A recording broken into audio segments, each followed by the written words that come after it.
Señor Dios, gracias por todas las cosas que tú seguirás haciendo, Señor. Gracias porque tú tienes el control y tú sigues sentado en el trono gobernando con poder y autoridad, Señor. Ponemos todas nuestras cargas delante de ti, Señor. Tú las conoces porque tu palabra dice que antes que clamemos, Señor, tú, Padre, ya has respondido, Padre. Y te damos gracias por la respuesta para cada una de nuestras necesidades y cada uno de los problemas que cada una de las familias esté pasando, Padre. Ponemos, Señor, nuestras vidas en tus manos y queremos adorarte, queremos cantarte con todo nuestro corazón, nuestra alma, nuestro ser, nuestro espíritu, Señor. Recibe las alabanzas, Señor, como grato olor fragante delante de ti, Señor. Bendice, Señor, a nuestros hermanos donde quiera que estén, Señor, y gracias por este tiempo, Señor, contigo. En el nombre de Jesús, amén. Bendiga, amados hermanos, qué bendición estar en esta noche para poder estudiar la palabra. Vamos a orar y vamos a poner este tiempo en las manos del Señor. Padre, te alabamos en el nombre de Jesús. Y Dios, te damos gracias por tu misericordia, por tu bondad, Señor. Y en esta noche en la que vamos a seguir, Señor, estudiando tu palabra, te pedimos que seas tú el que nos guíe y que, Señor, todo lo que sigamos haciendo sea para glorificar tu nombre. Señor, te clamamos nuevamente para que tú escuches cada oración que se ha hecho en esta noche, Señor, y que seas tú respondiendo, Señor, según tu misericordia. Gracias por la bendición que tú nos das de poder acercarnos a ti con toda libertad, y te pedimos que seas tú el que guíe, Señor, este tiempo de estudio, Señor. Te damos gracias en el nombre de Jesús. Amén. Pero vamos a ir al libro de Apocalipsis, capítulo 2. Apocalipsis, capítulo 2.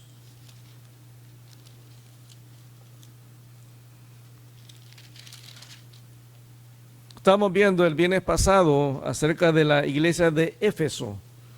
Y la iglesia de Éfeso es una iglesia que decíamos muy pudiente económicamente, una iglesia que tenía una iglesia que trabajaba realmente mucho. De ahí en el versículo 2, ¿verdad? El Señor Jesús nos dice que Él conoce las obras que hace la iglesia, todo trabajo que la iglesia hace, el Señor lo conoce en detalle, Él sabe todo lo que hacemos para Él. Dice, tu arduo trabajo. Era una iglesia que trabajaba realmente. Me imagino que era una iglesia que evangelizaba, una iglesia que servía a las viudas, que servía a las personas que estaban en necesidad, y una iglesia que trabajaba mucho. Y también dice que tiene paciencia, una iglesia que a lo mejor había sido atacada, pero se mantenía firme. Y dice que no puede soportar a los malos, y has probado a los que se dicen ser apóstoles y no lo son, y los has hallado mentirosos. Es decir, es una iglesia que tenía una buena doctrina, que cuando alguien venía a decirle algo, esta iglesia aprobaba a las personas. Y es un buen consejo para nuestras iglesias, porque a veces a nuestras congregaciones llegan personas que se identifican como cristianos y generalmente uno no cuestiona ese decir de cristiano. Yo he tenido la experiencia a través de los años, he conocido personas que se han determinado aún como pastores, y cuando uno ya profundiza un poco más en la relación con ellos, se da cuenta que a veces tienen ideas o pensamientos que van muy en contra de la palabra. Muchas veces tienen ideas carnales que no tienen nada que ver con la palabra. Entonces hay que tener mucho cuidado, y el consejo el reconocimiento que Dios le da a esta iglesia de Éfeso es importante, porque era una iglesia que probaba. Ya en este tiempo había gente que se presentaba como apóstol, como pastor posiblemente, o con otro tipo de títulos, pero la iglesia los probaba y daba cuenta que realmente no era. Una iglesia que había sufrido y que ha tenido paciencia y que ha trabajado arduamente por el amor del Señor y que no ha desmayado. Una iglesia que había enfrentado situaciones difíciles allí en Éfeso, pero el Señor dice que al mismo tiempo, en el versículo 4, reclama que la iglesia ha dejado su primer amor. A pesar de que hacía todas las cosas por amor a Dios, tal parece que la iglesia ya no lo hacía con la misma pasión que lo hacía antes. Posiblemente lo hacía por tradición, por costumbre o cualquier otro tipo de motivación. Versículo 5 nos decía, recuerda por tanto de dónde has caído y arrepiéntete. El Señor siempre le da a la iglesia la oportunidad de arrepentirse, y mencionamos algunos casos como el de Ananías y Zafira y como el de Acán, que Dios le dio tiempo para arrepentirse, pero simplemente no lo hicieron y el castigo vino sobre ellos. Hemos visto experiencias aún en la Biblia como Nínive, donde el Señor le manda a Jonás a que predique y la ciudad entera se convierte, se arrepiente delante de Dios. Pero tiempo después la misma ciudad de Nínive empieza a portarse exactamente como eran antes. Entonces Dios le manda al profeta Nahum para que anuncie el juicio contra esta nación. Entonces es importante entender que Dios siempre nos da la oportunidad de arrepentirnos. Y dice el versículo 5, recuerda por tanto de dónde has caído y arrepiéntete y haz las primeras obras. Pues si no, o sea, si tomas la decisión de seguir haciendo las cosas como las has estado haciendo ahora, vendré pronto a ti y quitaré tu candelero de su lugar si no te hubieras arrepentido. La iglesia se había desviado, estaba tan metida en activismo, en tantas cosas que a lo mejor eran importantes, pero que no era realmente lo que Dios había pedido de ellos. A lo mejor habían dejado la entrega a Dios. Y yo creo que vaya conmigo, por favor, a Isaías capítulo 1. En Isaías capítulo 1, este mensaje que Dios le da al pueblo, a la iglesia, en el caso de la iglesia de Éfeso, es un mensaje que encontramos en el Antiguo Testamento igual de parte de Dios al pueblo judío. Porque el pueblo judío hacía todo exactamente lo que Dios había pedido en la ley, hacía sacrificios, daba sus ofrendas, sus diezmos, iban al templo y hacían todas las cosas, todo lo ceremonial, guardaban el sábado y hacían todos los sacrificios al pie de la letra tal como Dios lo había exigido. Pero en el capítulo 1 de Isaías, Dios le reclama al pueblo que ya está harto de todo ese tipo de cosas, porque realmente su corazón estaba totalmente lejos de él. Allí en el versículo 10, capítulo 1, versículo 10, vea cómo Dios introduce en este pasaje el reclamo al pueblo judío. Ustedes saben que en la antigüedad, una de las ciudades que se consideraban pecadoras en extremo eran Sodoma y Gomorra. Entonces, si alguien en este tiempo le dice a una otra persona, le dice sodomita, es claro que se siente ofendido, porque te está diciendo que eres un depravado sexual y otro tipo de cosas. Pero Dios le llama realmente hacia el pueblo para que el pueblo reaccione y se dé cuenta, como la iglesia de Éfeso, que necesitan arrepentirse, dejar las cosas que están haciendo y cambiar su estilo de vida. Versículo 10, Isaías 1:10, dice, príncipes de Sodoma, oíd la palabra de Jehová, escuchad la ley de nuestro Dios, pueblo de Gomorra. O sea, a la nación de Israel y de Judá, Dios lo llama con estos dos nombres. Y es ofensivo, realmente Dios está ofendiendo a este pueblo y le dice, ¿para qué me sirve, dice Jehová, la multitud de vuestros sacrificios? Hastiado estoy de holocaustos de carneros y deseo de animales gordos. No quiero sangre de bueyes, ni de ovejas, ni de machos cabríos. Es decir, todo esto la ley decía que había que hacerlo. O sea, era parte del sacrificio a Dios. Pero en el versículo 12, Dios le hace la pregunta al pueblo, ¿quién demanda esto de vuestras manos cuando vienen a presentarse delante de mí para hollar mis atrios? Es decir, vienen a hacer sacrificios, pero para Dios era una ofensa realmente que hicieran los sacrificios. Versículo 13, no me traigas más vana ofrenda, el incienso me es abominación. Luna nueva y día de reposo, el convocar asambleas, no lo puede sufrir. No lo puedo sufrir, son iniquidad vuestras fiestas solemnes. Es decir, cuando el pueblo celebraba la Pascua, cuando el pueblo celebraba la fiesta de los tabernáculos, cuando el pueblo celebraba el Purín y todas las fiestas que tenían que celebrar, todo eso a Dios lo ofendía. Para Dios realmente ese tipo de cosas no tenían ningún significado, sin ningún valor. O sea, Dios se ofendía cada vez que guardaban el sábado. O sea, era tanto el problema espiritual que tenía el pueblo, que a pesar de hacer todas estas cosas que la ley exigía, Dios estaba ofendido. Versículo 14, vean lo que dice, vuestras lunas nuevas y vuestras fiestas solemnes las tiene aborrecidas mi alma, me son gravosas, cansado estoy de soportarlas. Es decir, Dios dice, estoy hasta aquí, ya no los aguanto. Cada vez que vienes al templo a hacer una fiesta, siento ganas de vomitar. Ese es el sentido acá. Es decir, Dios está tan molesto. Dice, cuando extienden sus manos, yo esconderé de ustedes mis ojos. Asimismo, cuando multipliques la oración, yo no oiré llenas están de sangre vuestras manos. Es decir, Dios está diciendo, mira, a pesar de todos los sacrificios que haces, a pesar de todas las fiestas, a pesar de todas las ofrendas, a pesar de todos los diezmos que traigas, cuando vienes a orar, yo no te voy a escuchar. Yo no te voy a oír. Estoy harto realmente de lo que estás haciendo. Dice, lávense y límpiense. Quiten la iniquidad de sus manos de delante de mis ojos. Dejen de hacer lo malo. Es decir, el pueblo hacía todo lo ceremonial que Dios les había pedido, los sacrificios, guardar el día de reposo, las fiestas, las ofrendas y todo eso, pero andaban mal. Andaban mal espiritualmente. Cuando Jesús le reclama a la iglesia de Éfeso, es lo mismo. La iglesia era una iglesia que trabajaba mucho, que hacía una iglesia que tenía buena doctrina, pero ya su relación con Dios ya no era lo mismo. Por eso el reclamo del Señor es, has dejado tu primer amor. Y para Dios es tan importante eso, que le dice a la iglesia, tienes que arrepentirte. O sea, no puedes seguir haciendo lo mismo, porque si no cambias, va a haber consecuencias. Versículo 17, aprendan a hacer el bien, busquen el juicio, restituyan al agravado, hagan justicia al huérfano, amparen a la viuda. Dice, venid luego, dice Jehová, y estemos a cuenta.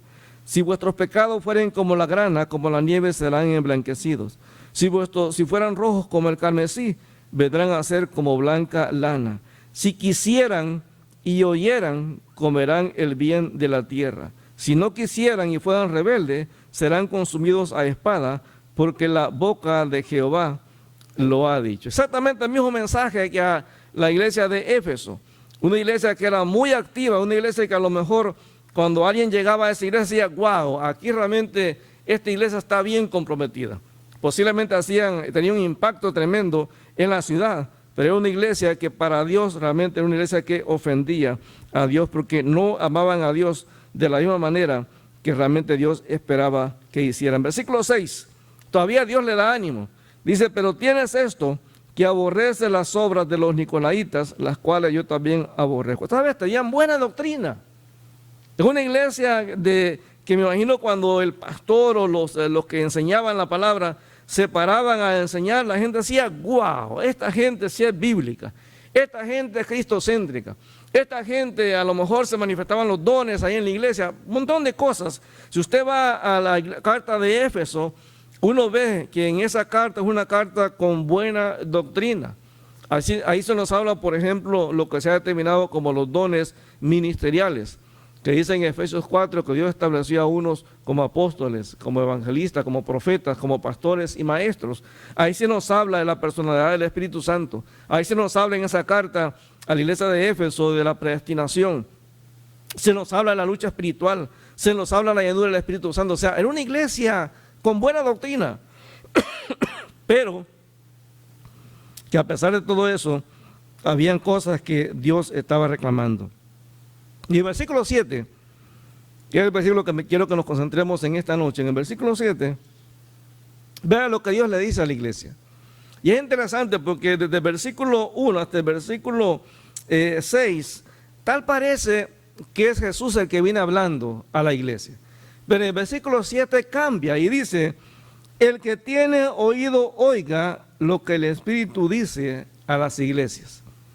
Es decir, como que el mensaje del Espíritu Santo no es solamente para Éfeso, es para todas las iglesias. Recuérdese, al principio dice, versículo 1, escribe al ángel de la iglesia en Éfeso. O sea, es un mensaje específico. Pero en el versículo 7 dice, el que tiene oído oiga lo que el Espíritu dice a las iglesias. Es decir, que esta experiencia de lo que estaba viviendo Éfeso puede ser una experiencia para muchas congregaciones. Puede ser que a veces estamos tan preocupados por la cuestión de la doctrina que nos olvida una relación íntima y personal con Dios. Pero es importante que dice el que tiene oído, oiga. Es decir, al final de cuentas, todo empieza por acá. Si yo no oigo, puedo estar haciendo cosas que son incorrectas. Si yo no pongo atención, yo no sé si a usted le ha pasado, pero a veces te dan instrucciones. Yo no sé cuando usted ha viajado en el avión. ¿Cuál es lo primero que hacen cuando ya va a despegar el avión? Dan instrucciones. Pero cuando la azafata está dando las instrucciones, ¿cuántos de los que han viajado realmente le ponen atención? ¿Cuándo realmente oyen lo que la muchacha dice? Ya uno dice, yo sé dónde están las puertas, yo sé lo que hay que hacer. Pero ¿qué pasaría si en el momento de que el avión tiene problemas y no hayamos qué hacer? A veces el problema es que no escuchamos las indicaciones. Entonces el Señor dice, el que tiene oído, es decir, si tú dices que tienes la capacidad de escuchar, ponme atención. O sea, te estoy diciendo algo que es sumamente importante. Te estoy diciendo algo que realmente es importante que le pongas atención. O sea, si la iglesia, en este caso la iglesia de Éfeso, no le pone atención a lo que el Espíritu Santo le está diciendo, va a seguir viviendo, haciendo las cosas de la misma manera, y posiblemente va a venir la consecuencia, la disciplina, y a lo mejor la iglesia en un momento va a reaccionar y va a decir, ¿por qué no hice las cosas que Dios me mandó que hiciera en ese momento? Ahora, fíjese lo que dice ahí. Quien tenga oídos, oiga lo que el Espíritu dice a las iglesias. Al que venza. Aquí el vencer tiene que ver con cuestión, es un término militar. El vencer cuando haya una batalla. Ahora, se supone que nosotros los cristianos ya somos, dice la Biblia, más que vencedores. Ahora, ¿a qué se refiere entonces cuando dice aquí el que venza? ¿Qué se referirá? ¿Qué es lo que dice realmente? ¿Qué es lo que quiere decir el Espíritu Santo? Porque después al que venza dice que le va a dar cierta promesa. Al que venza, dice, le daré de comer del árbol de la vida que está en el paraíso de Dios. Entonces hay una promesa para la persona que ha vencido. Es decir, va a haber una lucha espiritual. Es decir, muchas veces de dejar hacer las cosas que siempre hemos hecho, toma muchas veces una lucha. Es como un hábito. Si usted, por ejemplo, tiene la costumbre de comer todo el tiempo chancho, por ejemplo, carne de cerdo, y de pronto el doctor le dice que ya no puede comer más carne de cerdo porque le hace daño a la salud. Entonces, en algún momento es una lucha para dejar esa carne, porque de pronto cuando usted llega a la casa, cuando Félix llega a la casa y Katia le tiene solamente escotes, o como le llaman ustedes, vainas, o como le llamen, o verduras, y uno dice, oye, ¿por qué eso? Y es una lucha, porque uno quiere carne, porque está acostumbrado a eso, pero la salud te dice que tienes que comer verduras, vegetales. Entonces, en este caso, la iglesia tiene la lucha de o seguir haciendo las cosas que yo creo que son correctas y que son cristianas, por decirlo así, o hacer el cambio y hacer las cosas tal como Dios me dice. Es una lucha. Yo no sé si a usted le ha pasado, pero a veces a mí Dios me ha dicho cosas que tengo que a veces que predicar, y es una lucha, porque yo le digo, Señor, pero si yo lucho con eso también, y tú me estás mandando que yo lo predique, y a veces es conflictivo.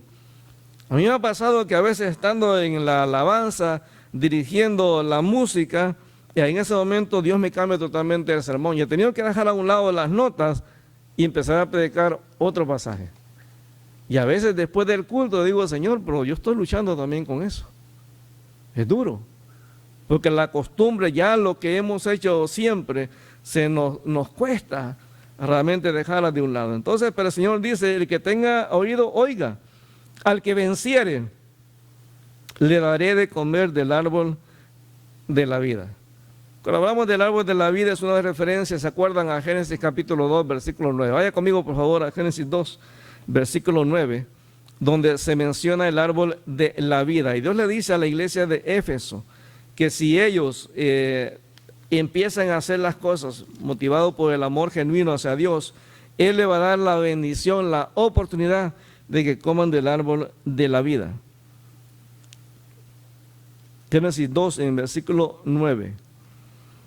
Y en el versículo 8 dice, y Jehová Dios plantó un huerto en Edén al oriente y puso allí al hombre que había formado. Y Jehová Dios hizo nacer de la tierra todo árbol delicioso a la vista y bueno para comer. Es decir, todos los árboles que estaban ahí eran buenos, eran agradables. Dice, y también el árbol de la vida en medio del huerto y el árbol de la ciencia del bien y del mal. Es decir, Adán y Eva tenían la oportunidad de comer de todos los árboles, menos del árbol de la ciencia del bien y del mal. Es decir, ellos tuvieron la oportunidad de comer del árbol de la vida. Dios les dio la oportunidad. En este caso, a la iglesia de Éfeso, el Señor le dice, el Espíritu Santo le dice, que si ellos vuelven a amar a Dios de la misma manera que lo amaban al principio, ellos van a tener la oportunidad de comer del árbol de la vida.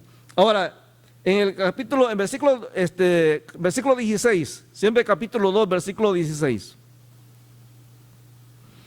Dice, y mandó Jehová Dios al hombre diciendo, de todo árbol del huerto podrás comer. Eso incluía al árbol de la vida. Versículo 17, mas del árbol de la ciencia del bien y el mal no comerás, porque el día que de él comieres ciertamente morirás. Es decir, Adán y Eva tuvieron el privilegio de poder comer del árbol de la vida, pero parece que nunca comieron. O sea, nunca lo probaron.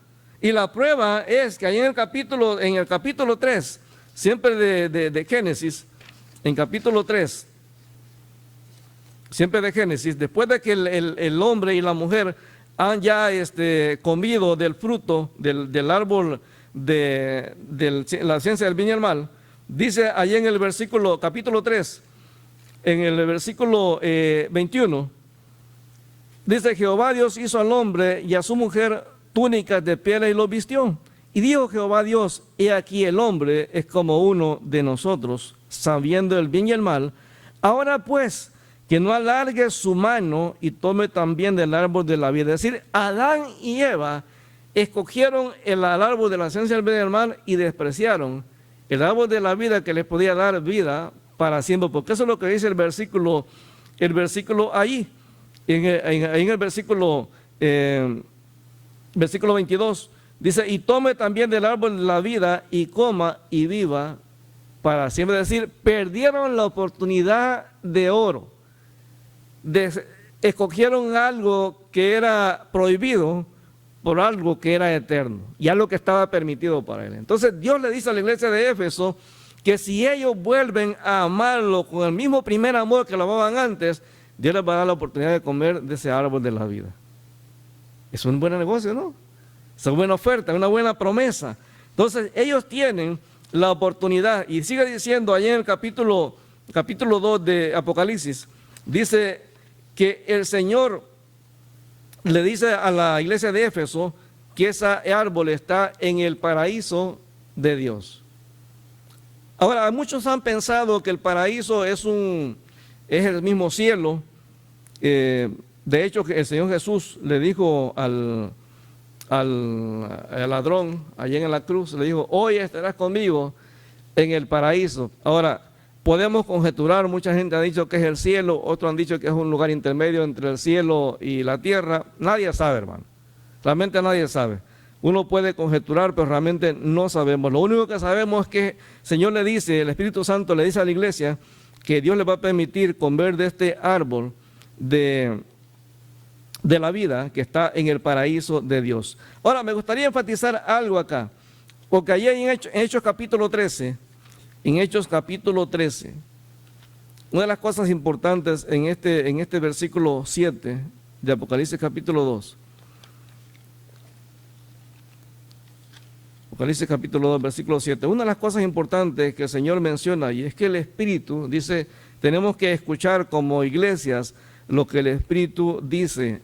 El Espíritu Santo sigue hablando, así como hablaba en el Antiguo Testamento, habla en el Nuevo Testamento, y dice ahí en Hechos capítulo 13, dice que cuando Pablo llegó a la iglesia de Antioquía, dice que quien lo manda al ministerio, o quien lo llama al ministerio, es el Espíritu Santo. Ya el Señor lo había llamado a Pablo en Hechos capítulo 9. Pero aquí en Hechos capítulo 3 es interesante, ya Pablo es cristiano, ya Pablo está allí en Antioquía sirviendo, pero Pablo todavía no ha recibido una encomienda específica de qué es lo que va a hacer. El Señor le dijo que va a ser testigo ante los reyes, y va a predicar y va a sufrir por él, pero no le ha dicho específicamente qué es lo que va a hacer. Pero en el capítulo 13 de Hechos, dice que había entonces en la iglesia que estaba en Antioquía, profetas y maestros, Bernabé, Simón el que se llama Níger, Lucio de Cirene, Manaén el que se había criado junto con Herodes el tetrarca, y Saulo. Ministrando estos al Señor y ayunando, dijo el Espíritu Santo, apartarme a Bernabé y a Saulo para la obra a lo que los he llamado. Es decir, la iglesia desde el principio reconoció la autoridad del Espíritu Santo.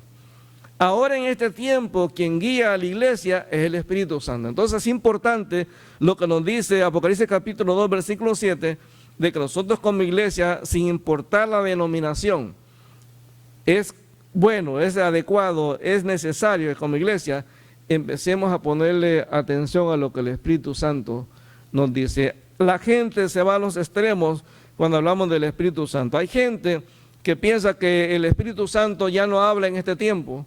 Hay gente que piensa que Dios ya no habla en este tiempo. Hay gente que todo lo que escuchan lo atribuyen al Espíritu Santo. Y hay gente que hasta llega a manipular o a tratar de manipular al Espíritu Santo, tratando de que el Espíritu Santo haga las cosas tal como nosotros como iglesia queremos. Pero Apocalipsis capítulo 2, versículo 7 nos enseña un principio bien importante. Es necesario que como iglesia aprendamos a escuchar al Espíritu Santo. ¿Qué es lo que Él realmente tiene que decirme? Muchas veces buscamos el consejo de un pastor, de un líder, de un amigo, de un hermano en Cristo, pero muy pocas veces le buscamos la orientación o la guía del Espíritu Santo para tomar decisiones en nuestra vida. Pablo, hay un pasaje donde Pablo quería ir a un lugar a predicar el Evangelio y el Espíritu Santo le dice, no quiero que vayas ahí. Cada vez que los discípulos hacían algo, el Espíritu Santo que determinaba lo que iban a hacer. Por ejemplo, Felipe estaba en Samaria predicando el Evangelio. Dice la Biblia que la gente se convertía y que aún a los apóstoles llegaron incluso y vieron cómo realmente estaba el Evangelio multiplicándose, la gente convirtiéndose. Pero en ese momento el Espíritu Santo lo agarra y lo lleva donde el eunuco. De una multitud lo lleva a una persona. Ahora usted no venga a Felipe diciéndole al Espíritu Santo, no, espérate. Si aquí hay más gente que se puede convertir, ¿para qué una sola persona? Si hay tantas personas que se pueden convertir, aquí la iglesia entendió desde el principio, quien determina hacia dónde nos movemos como iglesia es el Espíritu Santo. O sea, tenemos que bajar al Espíritu Santo de ser una simple doctrina que se nos enseña en las iglesias a llegar a tener una relación íntima y personal con Él, aprender a escucharlo. Y el aprender, el escuchar o no al Espíritu Santo es una decisión personal. Que la Biblia dice, el que tiene oídos para oír, oiga. Yo tengo dos por lo menos, 2 oídos. Es decir, que cuando el Espíritu Santo dice, el que tiene oídos para oír, ¿a quién se está refiriendo entonces? A todos nosotros, porque todos tenemos oídos. Todos podemos escuchar. Es decir, yo no puedo pretender que yo no entiendo el mensaje. O sea, ya la palabra fue bien clara. Ya el Señor le dijo a la iglesia que tienen que arrepentirse y volver a hacer las cosas con la motivación correcta. La motivación correcta es la de hacerla en función del amor a Dios. El amor que solamente, que realmente debe mover a la iglesia a hacer las cosas completamente bien y correctas, tal como Dios lo exige. Ahora vamos al capítulo 2, versículo 8. Vamos solamente a introducirlo, no tenemos mucho tiempo. En Apocalipsis capítulo 2, versículo 8. Aquí se nos habla de otra iglesia totalmente diferente. Allá a la iglesia de Éfeso, el Señor le dio un reclamo. Pero la iglesia de Esmirna yo creo que es la única iglesia a la que Dios no le da ningún reclamo. Esta iglesia es el tipo de iglesia que todos nos gustaría ser parte, pero al mismo tiempo no. Porque es una iglesia a la que Dios le dice que va a sufrir. Es una iglesia a la que Dios le dice que va a ser difícil la situación. Es una iglesia a la que Jesús le dice, tienes que ser fiel a pesar de los problemas que van a haber. Mire el capítulo 2, versículo 8. Dice, y escribe al ángel de la iglesia en Esmirna, el primero y el postrero, el que estuvo muerto y vivió, dice esto. Yo conozco tus obras y tu tribulación y tu pobreza, pero tú eres rico. Y la blasfemia de los que se dicen ser judíos y no lo son, sino sinagoga de Satanás. No temas en nada lo que vas a padecer. He aquí el diablo echará a algunos de ustedes en la cárcel para que sean probados. Y tendrán tribulación por 10 días. Sean fiel hasta la muerte y yo te daré la corona de la vida. El que tiene oído, oiga lo que el Espíritu dice a las iglesias. El que venciere no sufrirá daño de la segunda muerte. Qué tremendo, ¿no? En esta iglesia creo que es la única a la que el Señor en ningún momento le hace un reclamo. Esta iglesia, lo único que Dios le dice, mira, yo sé que estás pasando un tiempo difícil y viene todavía otro tiempo, pero tienes que mantenerte fiel. Y la promesa aquí ya no es que va a comer del árbol de la vida, sino que dice que no va a hacer sufrir daño de la segunda muerte. Ahora, Éfeso y Esmirna estaban muy cerca. Muchos piensan que estaban como a 40 kilómetros. Esmirna estaba realmente al norte de Éfeso y era un puerto muy importante. Muchos lo llamaban el puerto de Asia, porque era muy importante en el mar Egeo. También se le llamaba el adorno de Asia, la corona de Asia y la flor de Asia. Y en el tiempo de hoy, a diferencia de Éfeso, se supone que todavía existe la ciudad de Esmirna. Ahora se llama Izmir. Dicen que aún los musulmanes cuando llegaron a Esmirna decían que Esmirna era la rebelde, porque les costó meter el Islam en esa zona, en esa ciudad. Dicen que eran rebeldes. Y es una iglesia pues que se mantuvo fiel en todo el tiempo. Y es una iglesia que sufrió mucho. Dice ahí en el versículo 8, vamos a quedarnos ahí en el versículo 8, dice, escribe el ángel de la iglesia en Esmirna, y dice, el primero y el postrero, el que estuvo muerto y vivió, dice esto. La presentación de Jesús en estos versículos es bien interesante, porque el Señor se presenta como el que conquistó la muerte y el que venció la muerte. No solamente la conquistó, sino que también la venció. Dice el libro de Hebreos que Jesús le quitó las llaves de la muerte a Satanás. Así es que Cristo se presenta realmente acá, a esta iglesia que va a sufrir, que a lo mejor muchos van a morir. Se le presenta como alguien que ya estuvo muerto, pero que ahora vive, como el primero y el último. Y alguien decía que este título de primero y último era un título que se aplicaba exclusivamente a Dios. Allá en Isaías 44:6, Isaías 48:12 se menciona específicamente este título que se aplica a Jehová. Así que Cristo es el que estuvo muerto y ahora vive otra vez. Así que la iglesia puede mantenerse confiada de que a pesar que vengan problemas a nuestra vida, el Señor ya nos dio la evidencia de que aunque estemos muertos, dijo el Señor, cuando creemos en Él, viviremos. Vamos a dejar aquí y vamos a seguir el otro viernes con el resto del estudio de la iglesia de Esmirna. A mí me gustaría pedirle que usted en su casa la lea y vea lo que le dice realmente el Señor a la iglesia de Esmirna. Es una iglesia impresionante, una iglesia que de las 7 creo que es la iglesia que más sufrió. Es una iglesia aparentemente pobre, a diferencia de la de Éfeso. Esta es una iglesia muy pobre. El Señor le dice que eran pobres físicamente o materialmente. Es una iglesia también con mucha riqueza espiritual. O sea, para mantenerse fiel a Dios en momentos difíciles, era una iglesia que amaba a Dios realmente con todo su corazón. Y una iglesia que tenía ataque más que todo de aquellos que decían que amaban a Dios, que eran los judíos. Entonces, vamos a orar y el próximo viernes seguiremos con la iglesia de Esmirna. Vamos a orar. Padre, te alabamos en el nombre de Jesús. Señor, te damos gracias porque la iglesia de Éfeso, Señor, nos sirve como un llamado de atención, Señor. Que a lo mejor estamos haciendo cosas que sí son buenas, Señor. A lo mejor estamos cantando alabanzas, adorándote a ti, Señor. A lo mejor estamos siendo de testimonio a la gente. A lo mejor estamos incluso evangelizando, Señor. A lo mejor estamos sirviendo a la comunidad. A lo mejor estamos siendo, Señor, de ejemplo a seguir por la gente que nos conoce. Pero, Señor, posiblemente lo que estamos haciendo, la motivación con la cual lo hacemos, no es la motivación adecuada, Señor. Así como la iglesia de Éfeso, a la cual tú le dijiste que se arrepintiera, Señor, en esta noche, nosotros como iglesia y como cristianos, como discípulos, necesitamos, Señor, examinar nuestra vida. Examinar, Señor, por qué hacemos las cosas que hacemos. Por ejemplo, examinar por qué vamos al templo. O sea, ¿cuál es la motivación de ir? ¿O cuál es la motivación a lo mejor de quedarme en casa y no asistir al templo? ¿Cuál es la motivación de dar o no dar el diezmo? ¿Cuál es la motivación de servir o no servir? ¿Cuál es la motivación real de estar siguiendo a Cristo? Cada uno de nosotros, Señor, somos responsables de darte una respuesta a ti. Pero tu palabra es clara.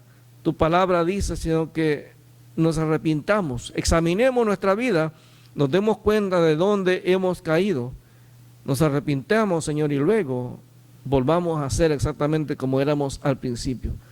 Que esa pasión que teníamos cuando nos convertimos vuelva, Señor, a ser parte de nuestra vida.